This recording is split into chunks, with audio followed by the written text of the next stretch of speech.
The following program is made possible in part by Organic Valley Family of Farms, organic and family-owned since 1988. Learn more at organicvalley.coop. By Park Foundation, dedicated to heightening public awareness of critical issues. And by support from listeners like you, helping air Bioneers radio programs worldwide free of charge. Visit Bioneers.org. Welcome to the Bioneers, Revolution from the Heart of Nature. 3/4 of our military expenditure is for forces whose primary mission is intervention in the Persian Gulf. If we got off the oil, we wouldn't need most of the forces we have. It would be a very different world, and I think a much safer as well as fairer and richer one. It's all alive. It's all connected. It's all intelligent. It's all relatives. We stand at the threshold of a historic opportunity in the human experiment to reimagine how to live on Earth in ways that honor the web of life, each other, and future generations. It's a revolution from the heart of nature and the human heart. In this series, The Bioneers, Revolution from the Heart of Nature, we celebrate social and scientific innovators with breakthrough solutions for restoring people and planet, creating a future environment of hope.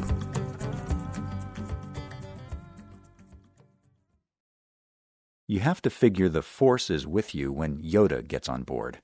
In this case, Yoda was the Pentagon's term of endearment for Andrew Marshall, a revered oracle who has long directed an elite military think tank that envisions future threats to national security.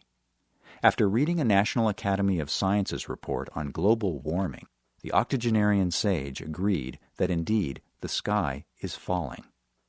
He commissioned a study titled An Abrupt Climate Change Scenario and Its Implications for U.S. National Security.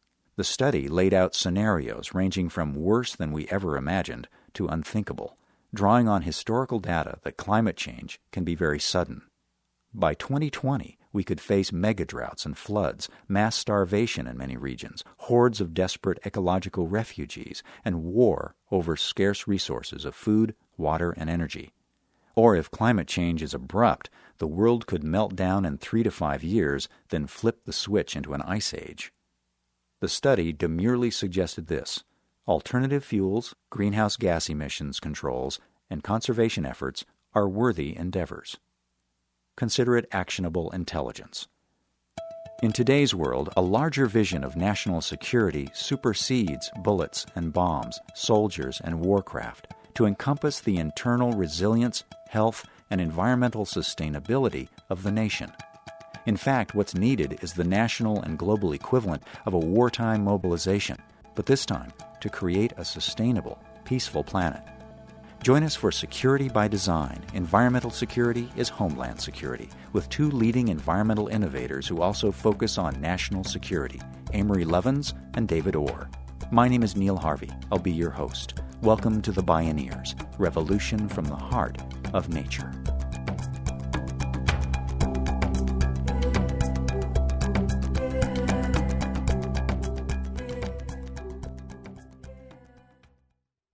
We've lived in a world where the model of national security was set back in 1648, the Treaty of Westphalia. It said that the nation-state was sovereign, and we've lived with that model ever since. The idea was that security starts at shores and borders and works out, and that's deployment of force. That's wars and battle groups and aircraft carriers and so forth. In 2011, 2 highly experienced U.S. military strategists published a treatise arguing for a radical revision of American foreign policy and national security strategy. Marine Colonel Mark Puck Mickleby and Navy Captain Wayne Porter observed that the nation needs a new grand strategy beyond the military policy of containment that has guided the nation for decades. They identified sustainability as the strategic imperative and the basis for a new national security narrative.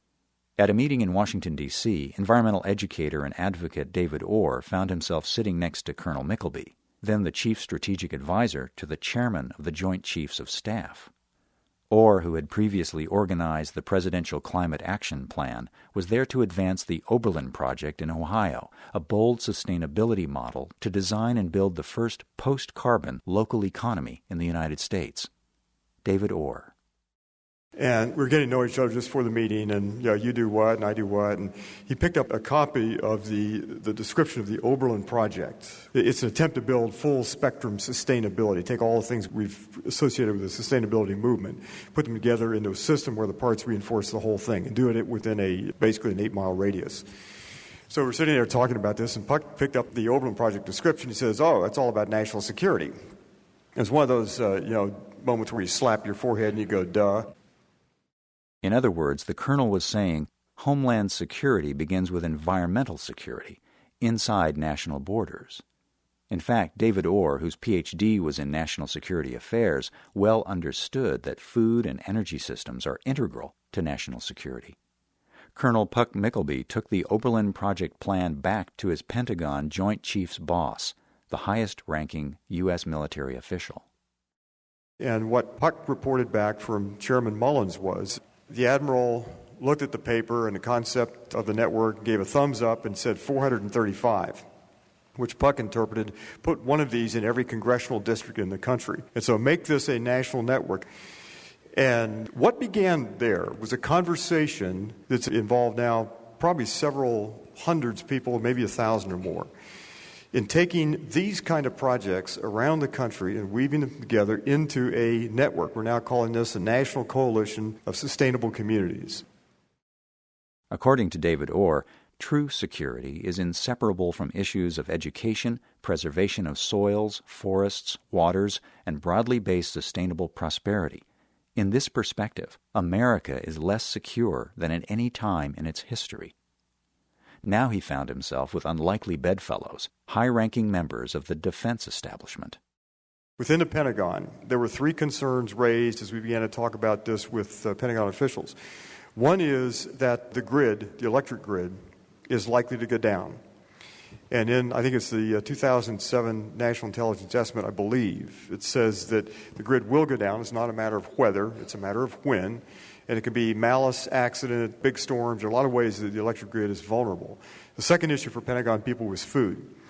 Somebody said at a Pentagon meeting, 4 bridges go out on the Mississippi. Within 24 to 48 hours, New York City is hungry.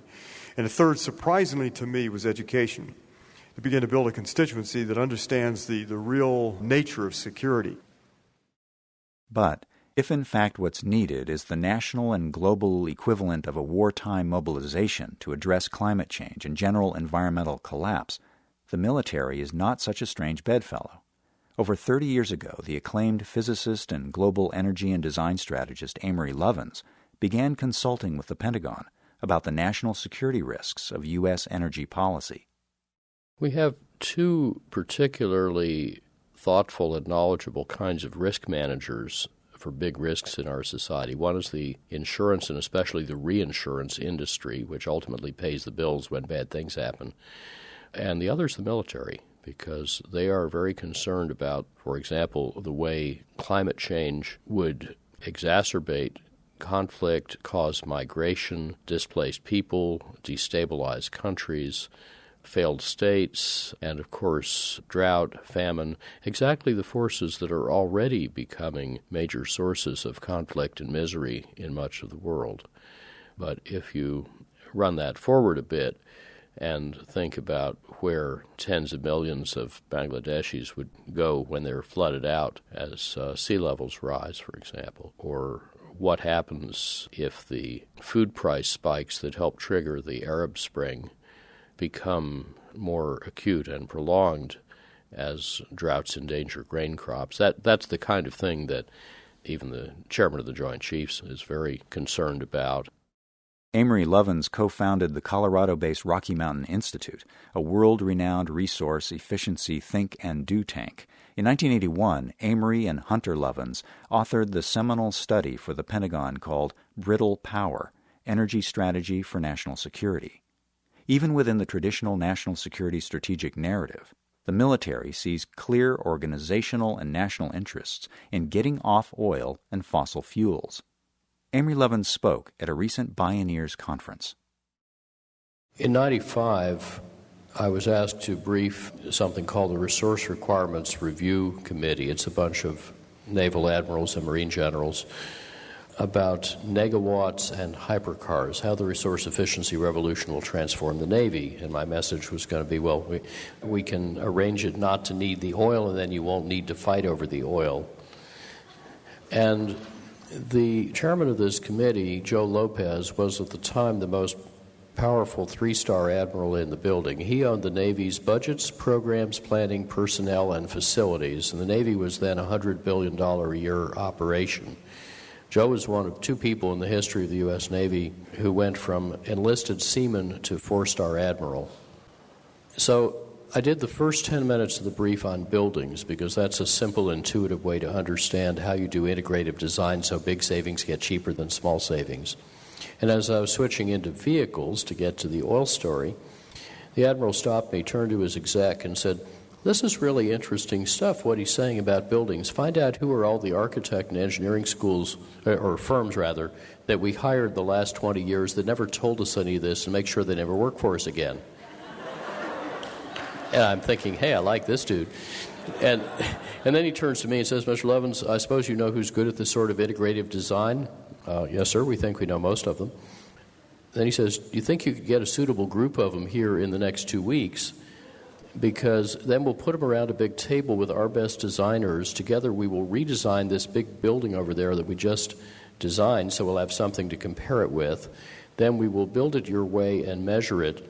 And if it does what you say, we have $6 billion worth of construction. We'll do that way next year and $7 billion the year after that, and we want you to indoctrinate our top 250 designers." Yes, sir. So we did, and they moved out smartly, and they did a bunch of things that were bureaucratically novel and brave to bust the barriers. After a year, the admiral calls me back and he says, "We got 8 buildings built and measured now. They do what you said they would. Write me a report card. I want to know what to improve next." Since World War II, the U.S. military has become a global oil protection force. It's no coincidence that the map of war zones and terror and the map of oil in the Middle East are almost the same. The U.S. government spends about $140 billion a year just to guard oil traffic in unstable regions, which wouldn't be necessary if we got off oil. The military is actively advancing its own operations to run on 50% renewable energy by 2020, excepting certain combat operations. One motive is military strategy. Now, the military is the world's biggest user both of oil and of renewable energy. And it's always seemed to me that if military R&D focused on radical efficiency, that could produce the same kinds of innovations transforming the civilian sector that we've already had when the military developed the internet and GPS and jet engine and microchip industries. And that is now starting to happen because finally, after decades of effort, we and others have got the Pentagon to adopt, and it's now enshrined in law, a valuation of saved energy based on its fully burdened cost delivered to whatever was going to use it in theater in wartime. So the value of fuel saved by an airplane is not $2 a gallon that they pay at a large base for wholesale shipments they receive. It's probably over $100 a gallon delivered in midair, because that's where they deliver a lot of it. And by the way, we have lost over 1,000 service members in attacks on convoys, mainly hauling fuel that is mainly wasted. And therefore, the field commanders are intensely motivated to protect their people. And the best way to avoid an IED or defeat an IED is don't be there, don't need the fuel. If we didn't need the oil, we wouldn't need to fight over it, and we could shift the whole paradigm and create a booming new energy economy and jobs. The military understands it's uniquely positioned to apply its science and technology skill to accelerate the civilian clean energy transformation. It's big leverage toward realizing a new vision of national security. Yet greening the military is in itself not a change in the national security grand strategy. When we return, what will it mean to transform the culture of national security from military operations to grassroots sustainability? This is Security by Design. Environmental security is Homeland security. I'm Neil Harvey. You're listening to the Bioneers, Revolution from the Heart of Nature.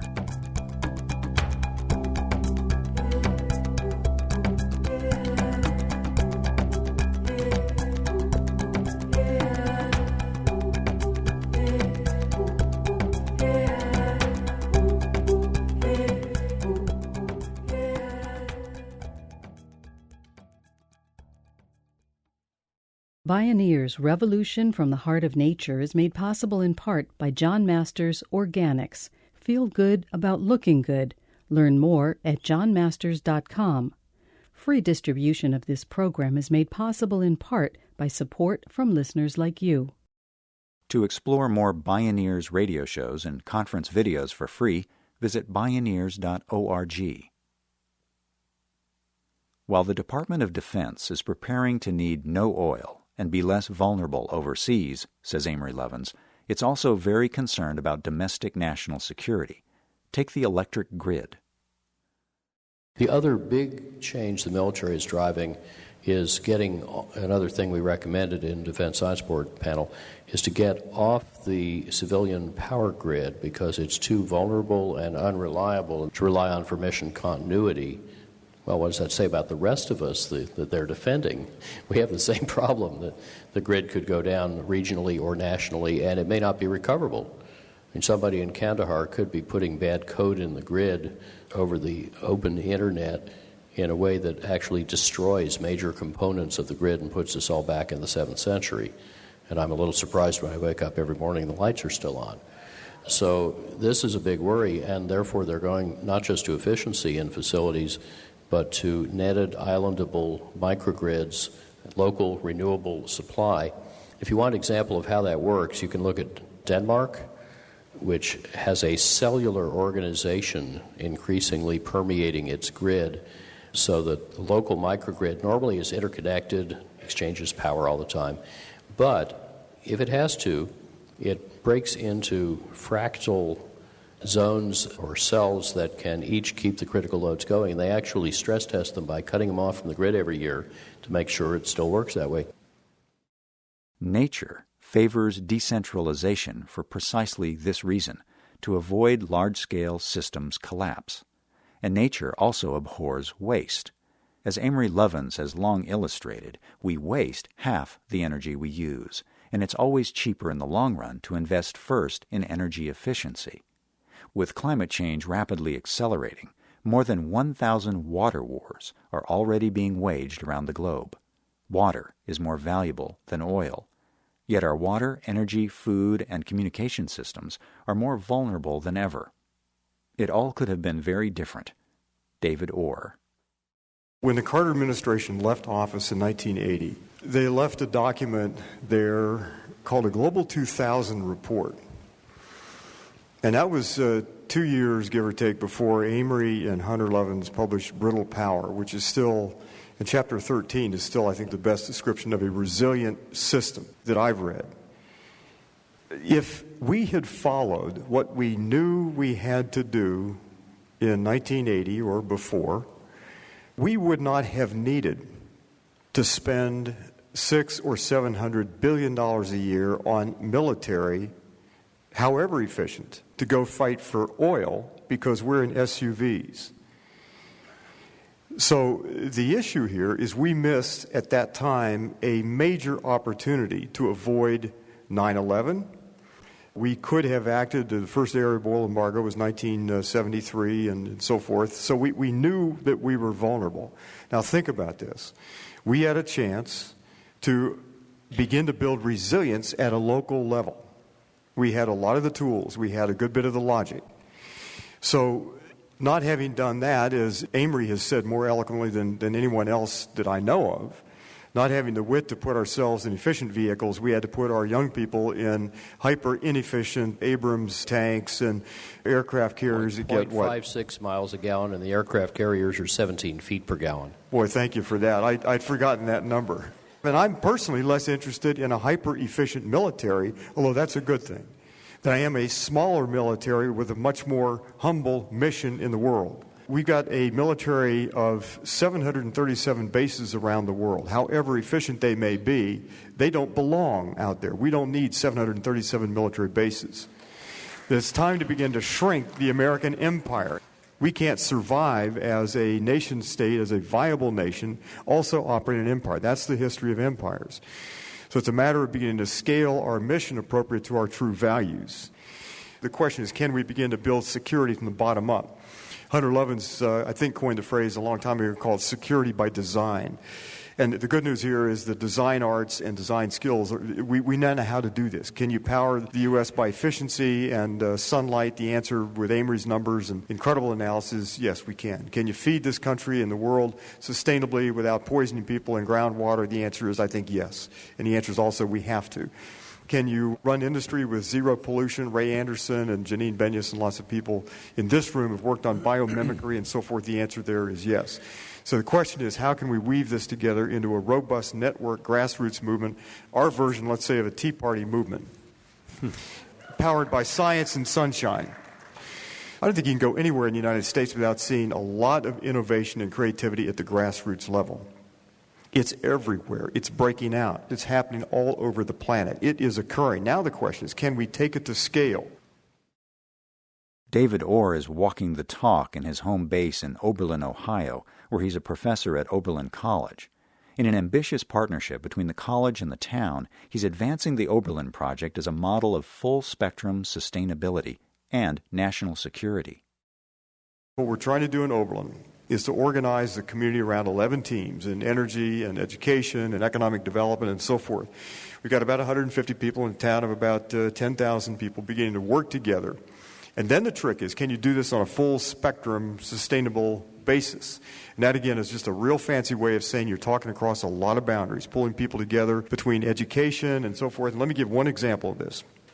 If you want to begin to redevelop local agriculture, which we do, we're developing a 20,000-acre green belt around the city. Our goal is 70% of the food consumed locally is grown locally. We can't import food from California given the peak oil extraction, which was, according to Science Magazine, 5 years ago. Climate change is going to change a whole lot about how agriculture works. We've got to reinvent agriculture locally.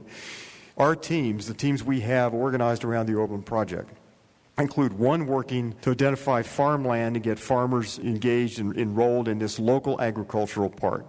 Second team is an economic development team. We've got to create a market for that, so there's some place to sell produce within that green belt. A third is education. Young kids are coming out of schools now with very little understanding of farming. And then there's a fourth element.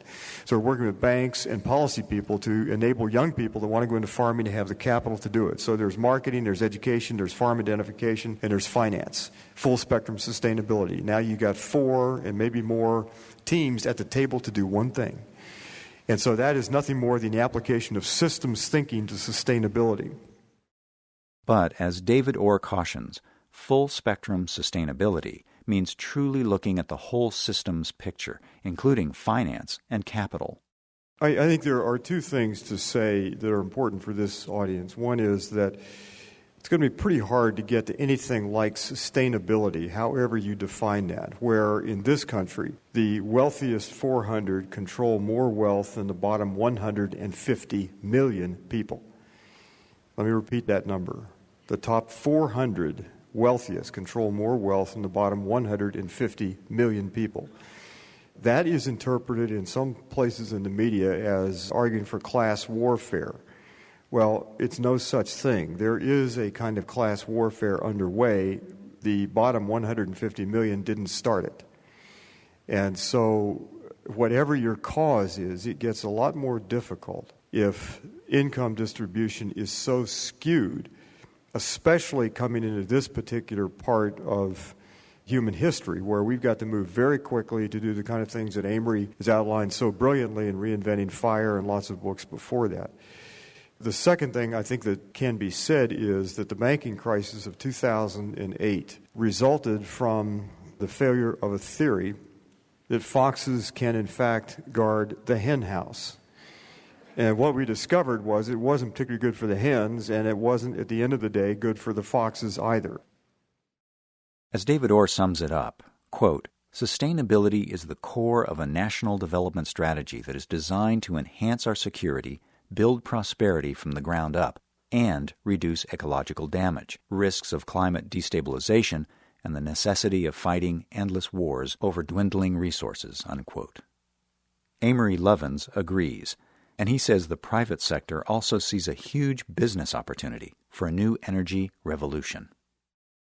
The policies needed to get the country off oil and coal, and for that matter nuclear, $5 trillion cheaper. Those policies do not have to be implemented by an act of Congress. They can be done administratively or at a state level, like rebates for cars, decoupling and shared savings for utilities. And with $5 trillion on the table, the private sector is highly motivated to get their piece of it by adopting the new competitive strategies that the book suggests. The military role is more from applying its science and technology skills, which are extraordinary, to accelerating the civilian energy transformation. The civilian sector uses 50-odd times more oil than the military, so that's very large leverage. 3/4 of our military expenditure is for forces whose primary mission is intervention in the Persian Gulf. If we got off the oil, we wouldn't need most of the forces we have. We wouldn't have the oil-fed tyrannies and terrorism. We wouldn't have our own loss of reputation, where it looks like everything we do is about oil, because often it is. It would be a very different world, and I think a much safer as well as fairer and richer one. Amory Lovins and David Orr. Security by design. Environmental security is Homeland security.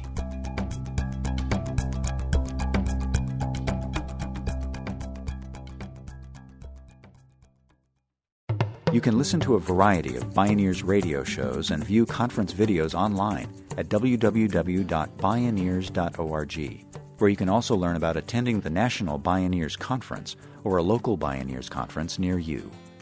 The Bioneers, Revolution from the Heart of Nature is a production of Collective Heritage Institute. Executive producer Kenny Ausubel. Written by Catherine Stifter and Kenny Ausubel. Senior producer Neil Harvey. Managing producer Stephanie Welch. Production management Aaron Leventman and Nicole Spangenberg. Our theme music is taken from the album Journey Between by Baka Beyond and used by permission of Hannibal Records, a Rykodisc label. Additional music was made available by Jamie Sieber at JAMISIEBER.com. For more music information, please visit Bioneers.org. The opinions expressed in the Bioneers Revolution from the Heart of Nature radio series are those of the presenters and are not necessarily those of Collective Heritage Institute, the underwriters, or this radio station. My name is Neil Harvey. Thank you for listening. I invite you to join the Bioneers in inspiring a shift to live on Earth in ways that honor the web of life, each other, and future generations. This is program number 1012. This series is made possible by Organic Valley Family of Farms, organic and family-owned since 1988. Learn more at organicvalley.coop. And by Park Foundation, dedicated to heightening public awareness of critical issues. For more information, visit www.bioneers.org or call 1-877-BIONEER.